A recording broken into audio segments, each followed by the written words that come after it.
السلام علیکم۔ شہر اور بستی کے پریشان کن مسائل۔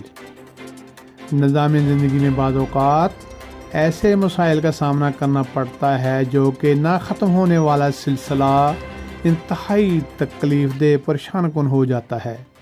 اگر اس طرح کے صورتحال ہو جائے کہ شہر اور بستی کا ہر شہری تکلیف دہ پریشان کن مسائل میں مبتلا ہو جائے تو یقیناً شہر اور بستی کے باشندوں کی زندگی اجیرن ہو جاتی ہے۔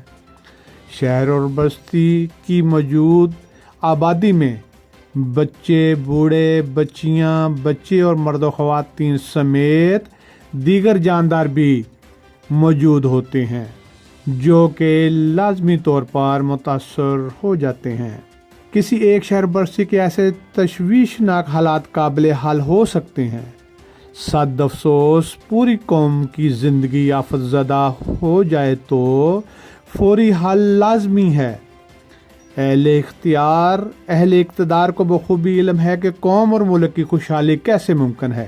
اہل اختیار اور اہل اقتدار یقیناً صلاحیت رکھتے ہیں اور لامحدود طاقتوں کے مالک ہیں۔ ملک کے سالانہ کھربوں روپے خزانوں کی کنجیاں بھی ان کے پاس ہیں۔ سالانہ خربوں روپے کا کھیل ایسے کھیلا جاتا ہے کہ قومی اور ملکی خزانہ گھوم گما کر انہی کی تاجوریوں میں پہنچ جاتا ہے۔ کرپشن لوٹ مار کی سیل لگی ہوئی ہے۔ احتساب کا عمل وطن عزیز میں اب بہت بدبودار ہو چکا ہے، دفن ہو جانا چاہیے۔ پیارے وطن پاکستان میں ایسا بدبودار ماحول بن گیا ہے کہ انسانوں کو سانس لینا مشکل ہو چکا ہے۔ ہر تھانہ کی حدود میں چوری، ڈاکہ، منشیات، فائرنگ، قتل ایسے واقعات تسلسل سے رونما ہیں۔ میرے وطن میں گھناؤنے جرائم والے طاقتور اور باوقار ہیں۔ سچ بولنا جرم، سچ کہنا جرم۔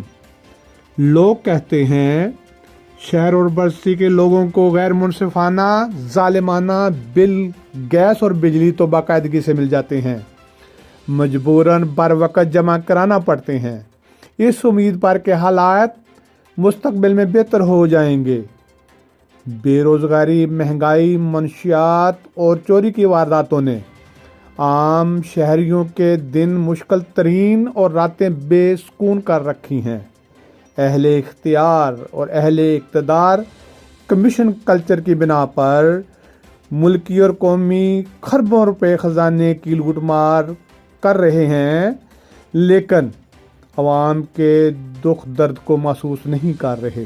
اہل اختیار اور اہل اقتدار کو عوام کے دکھ درد کو محسوس کرنا چاہیے، بلکہ اب ان کے غصہ اور نفرت کو بھی محسوس کرنا چاہیے۔ اس طرح عوام کے لیے بھی کوئی بہتر پالیسیاں بنائیں تاکہ عوام بھی انہی کی طرح سکھ کا سانس لے سکیں۔